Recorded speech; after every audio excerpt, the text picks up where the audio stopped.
네, 안녕하세요. 2022년 10월 3일, 밤이 조금 이제 시간이 됐는데요. 이제 내일부터 또 다시 새로운 또 일주일이 시작되고, 또 다음 주 월요일은 또 대체 휴일로 또 휴무를 갖죠. 그래서 뭐 거의 토요일, 일요일, 월요일 3일씩 쉬는 곳이 많아지는 것 같아요. 이번 10월 달에는. 근데 이제 좀 이런 기사가 나와서 한번 좀 간단하게 전체적으로 조금 얘기를 해볼 부분이 있는 것 같아요. 우선은 이제 영국의 파운드화가 급락을 하면서 이게 뭔가 세계의 그런 증시 하락이 더 부추겼죠. 뭐 미국 금리 인상 플러스 알파로. 그 악재들 중에 하나로 또 이제 영국의 이제 근데 이제 영국의 파운드화 급락에는 새로운 여자 총리가 이제 부자 감세를 그 해갖고 가뜩이나 이제 어려운 그런 상황인데 영국 같은 경우도 계속 재정 적자를 보고 있죠. 그런 상황에서 이런 세수까지 줄이면은 과연 그 돈은 그 나라가 이제 또 돈을 더 찍어낼 확률이 높겠죠. 그래서 파운드화가 급락을 하면서 또 거기에 거기와 또 플러스 알파로 뭐 채권 금리가 급등을 했죠. 채권 금리가 급등을 했다는 거는 결국 뭐죠? 채권 가격, 미국의 채권 가격이 똥값이 됐다는 거죠. 네.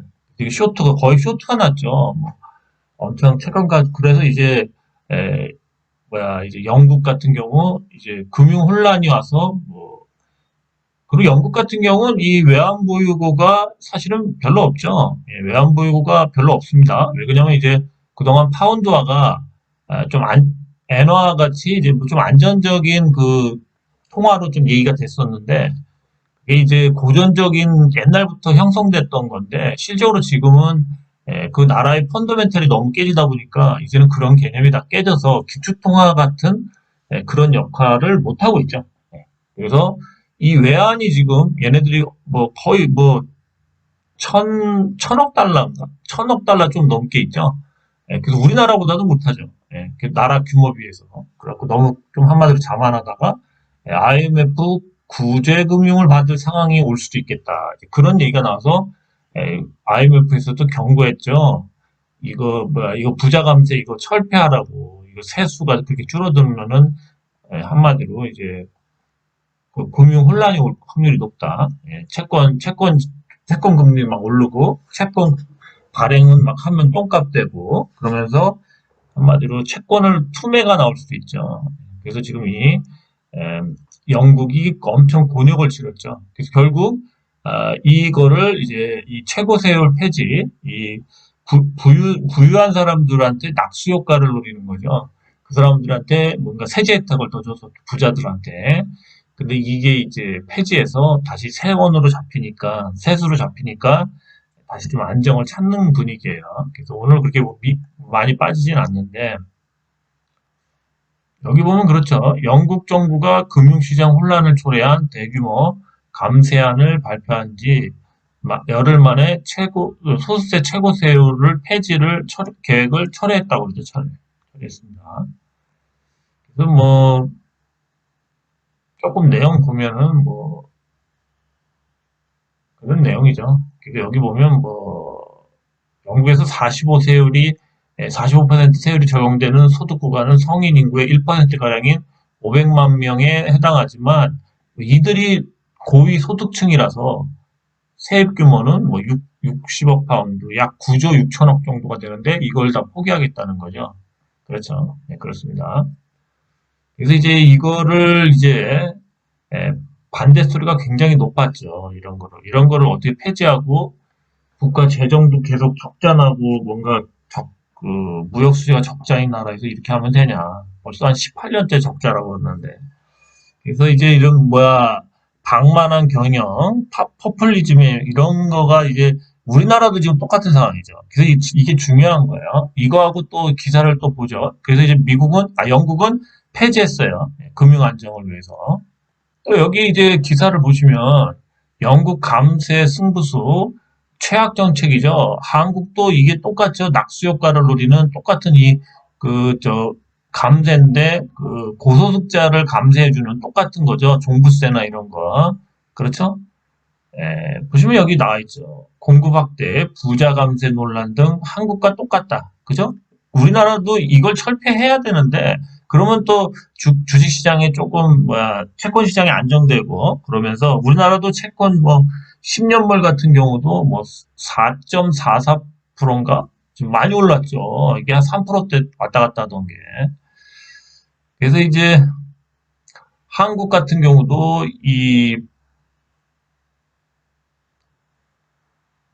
지금 저기를 철폐를 해야 되지 않나 지금 여론이 그렇게 나올 것 같습니다. 그래서 이제 보시면은 영국과 한국 모두 그렇죠? 집권 초기에 정책 전환을 앞두고 이제 법인세와 소득세, 부동산세 감면 등을 추진. 이게 다 뭐 가진 부자 감세라는 거죠. 부자 감세.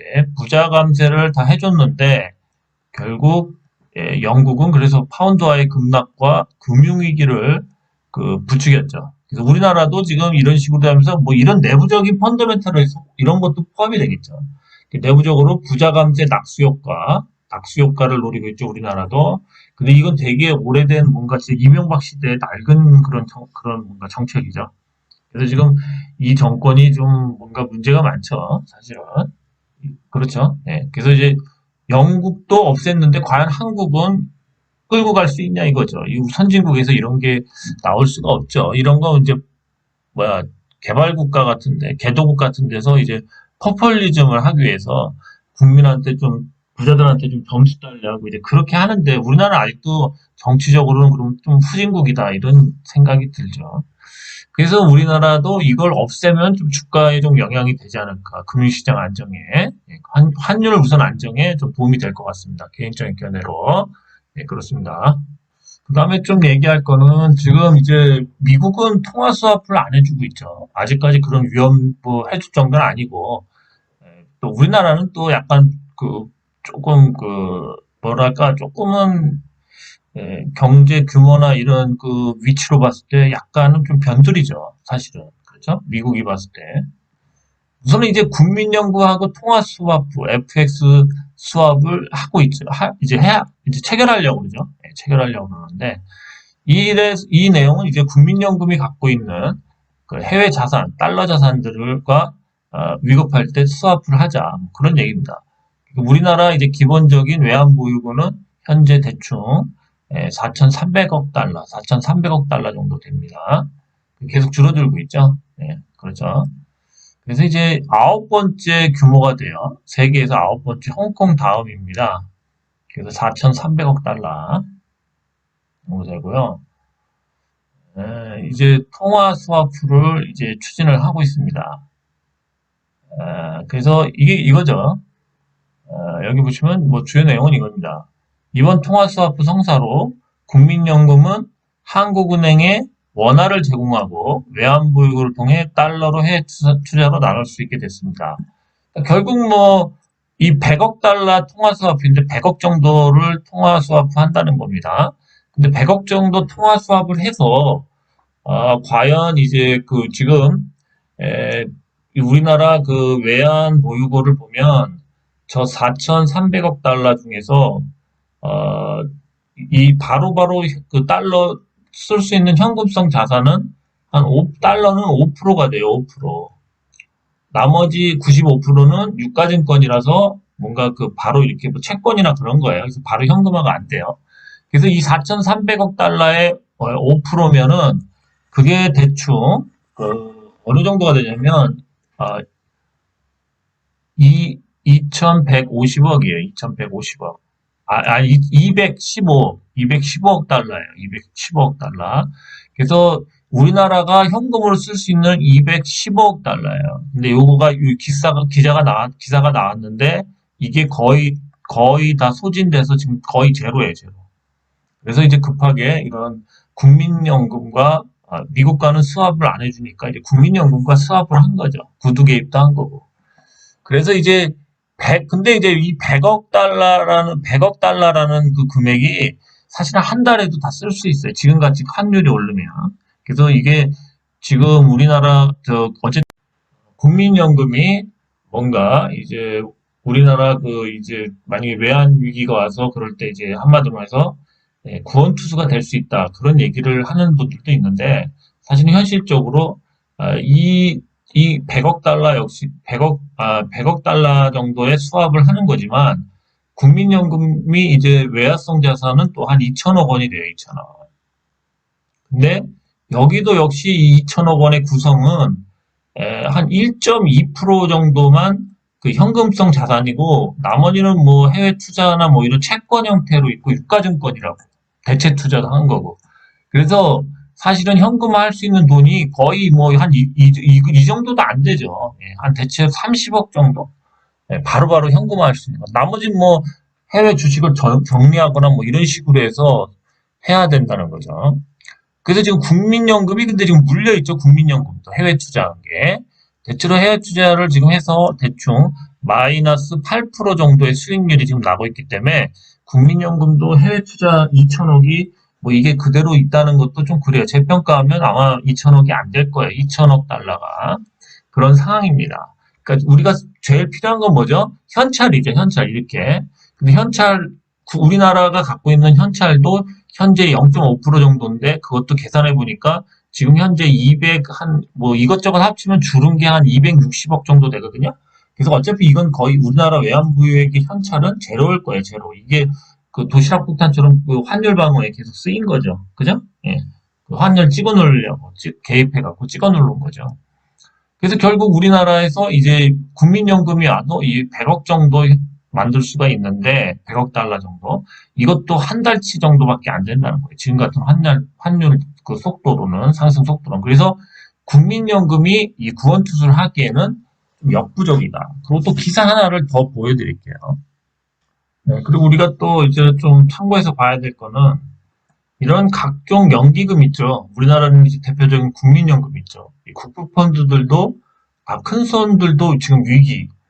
그때 되겠지만 이런 거는 이제 은행에 있는 그런 은행이나 증권사에서 팔은 이 펀드들도 지금 어, 펀드들도 환매나 이런 뭔가 이런 요청이 들어올 확률이 굉장히 높죠. 지금 이거 펀드도 거의 지금 뭐 그 수익률 따지고 그러면 굉장히 낮아져 있죠. 지금 대형주들도 많이 빠져서 이게 지금 기사화가 안 돼서 그렇지 이 펀드 수익률도 엄청 마이너스라는 거죠. 그죠?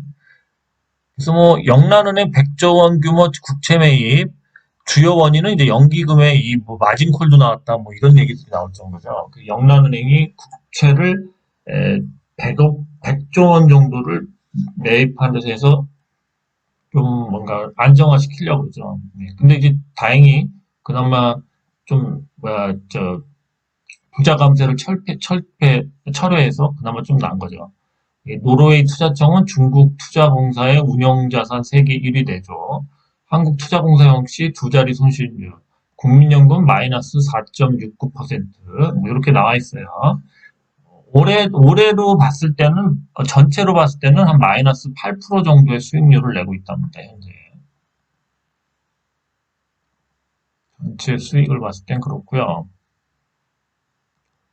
그렇죠. 여기 보면 세계 증시가 부진한 흐름을 하는데 개인 투자자가 아니라 큰 손으로 불리는 각국의 국부펀드와 연기금 등 기관 투자자의 손실도 커지고 있죠. 그렇죠. 지금 대형주들이 막 개쩍이 나고 있고 삼성전자가 5만 원이 깨지려고 그러는데 어떻게 이 연기금은 계속 플러스를 낼 수 있겠습니까? 아무리 그 뭔가 이 파생상품이나 이런 걸 한다고 해도 쉽지가 않죠. 그래서 이제 여기 보면은 이제 요거 100조 원 규모의 그 BOE, 그러니까 이제 영국 그 국채 매입을 결정한 거는 이게 연기금을 보유하고 있던 채권 중 일부가 며칠 만에 약 절반의 가치를 잃었다. 그죠? 채권의 그 똥값이 되면서 틈에 나오고 막 이러면서 결국 쇼트가 난 거죠. 그렇죠? 요즘 심각하게 돌아가고 있습니다.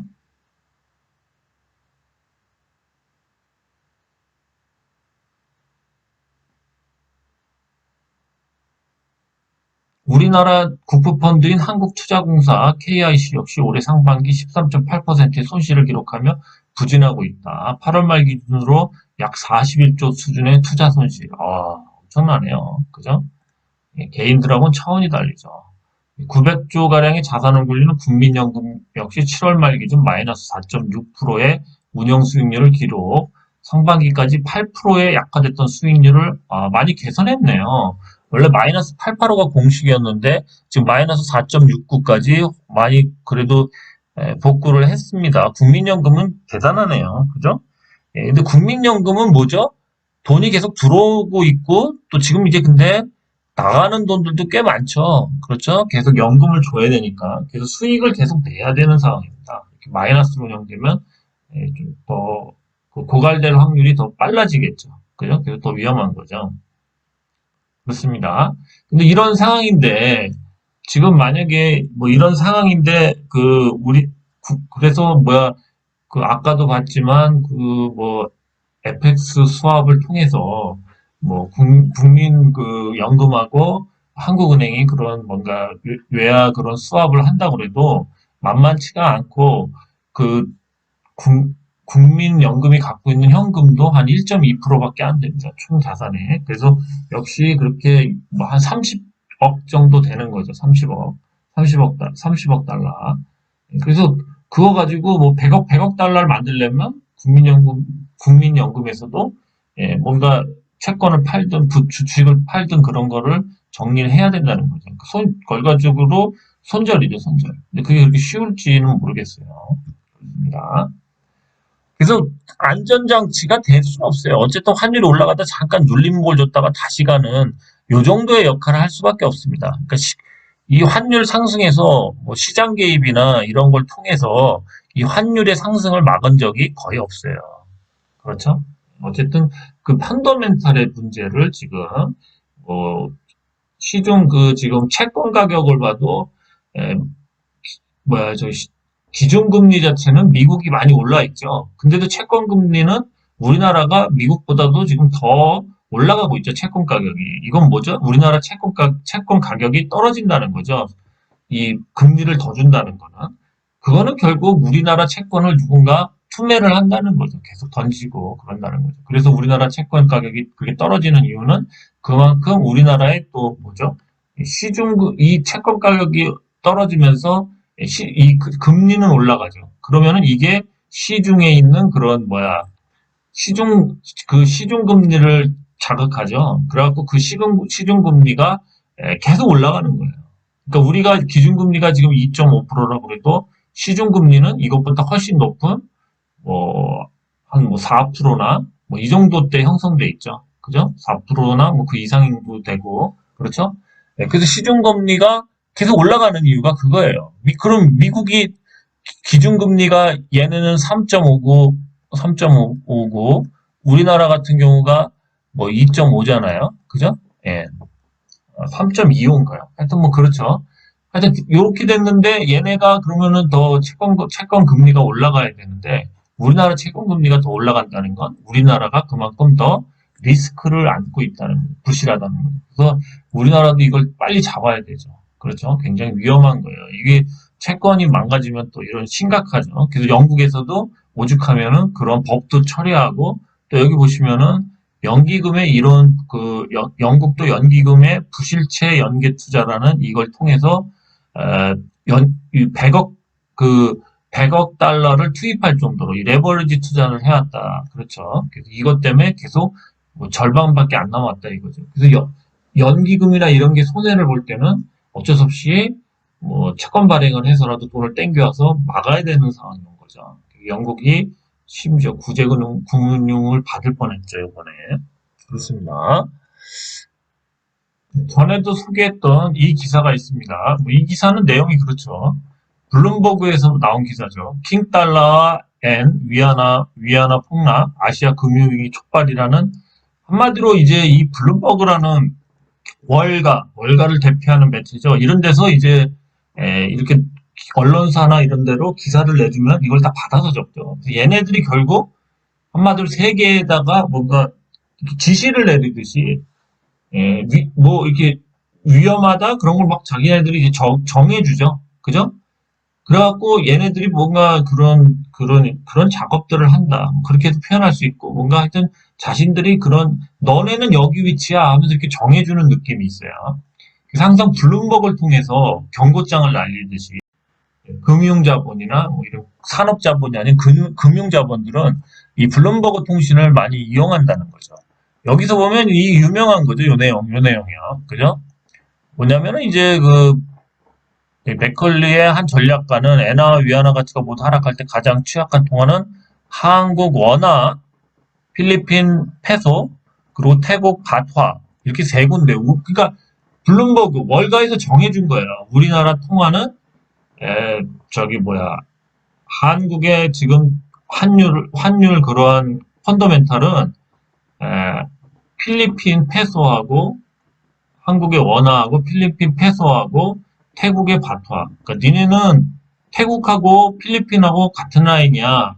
이게 정해준 거예요 지금 위치를.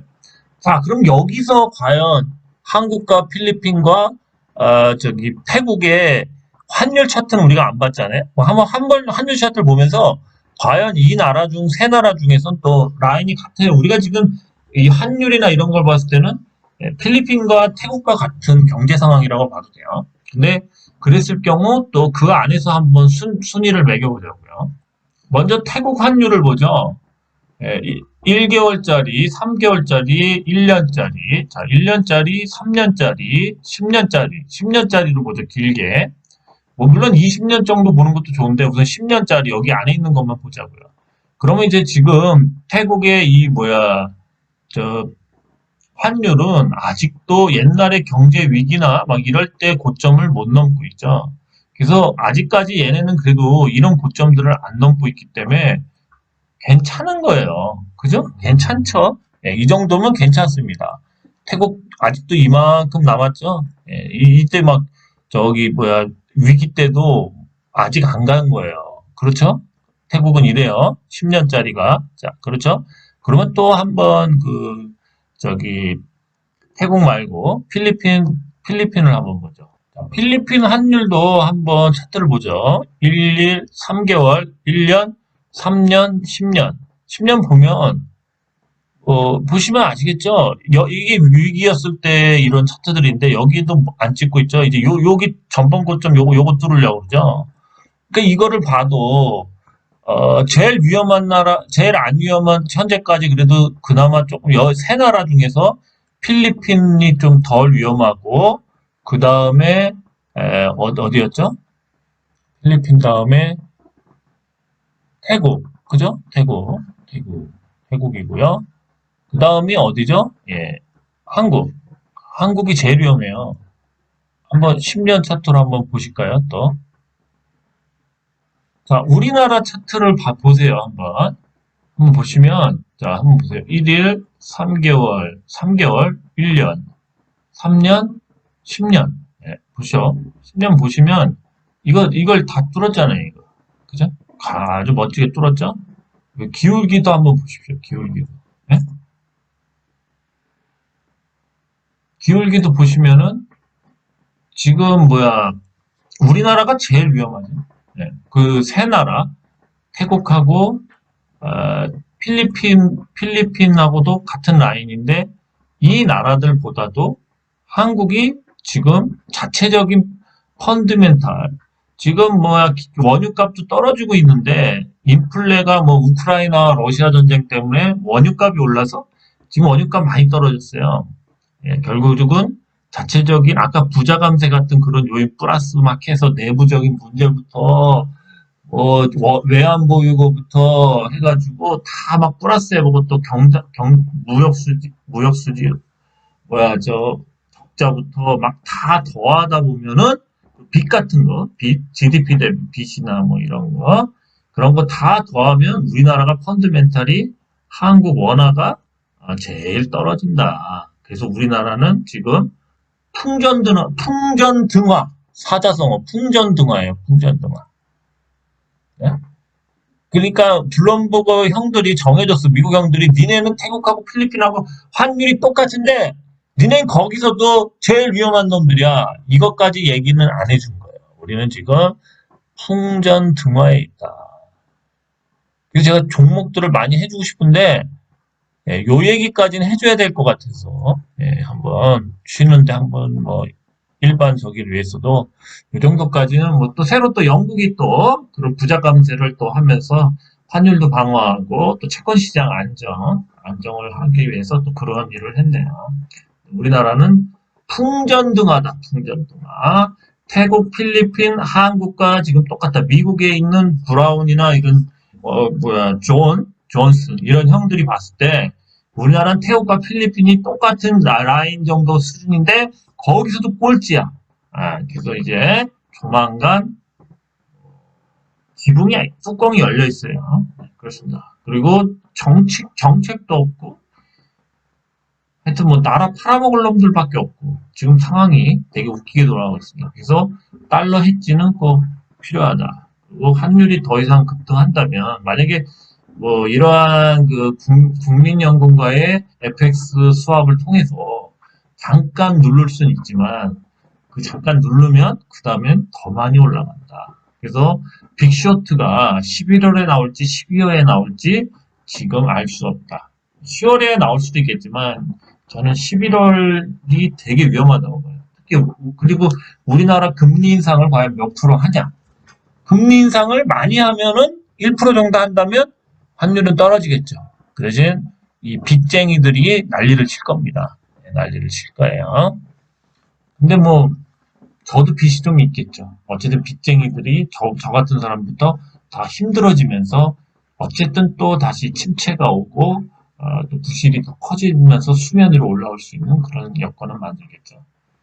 그래서 종목은 굳이 얘기하기 쉽지가 않고 지금 이런 것들을 하나하나 파헤쳐 보면 정말 뭐 다 얘기는 못 해드리지만 지금 나라 꼴이 말이 아니죠. 사실은 그렇습니다. 뭐 저뿐만이 아니라 모든 구성원이 만든 거죠. 그렇죠? 예, 그렇습니다. 오늘은 여기까지 얘기하고요. 뭐 달러를 뭐 어떻게 할지 그런 거는 여러분들이 판단하십시오. 예. 네, 여기까지였습니다. 감사합니다.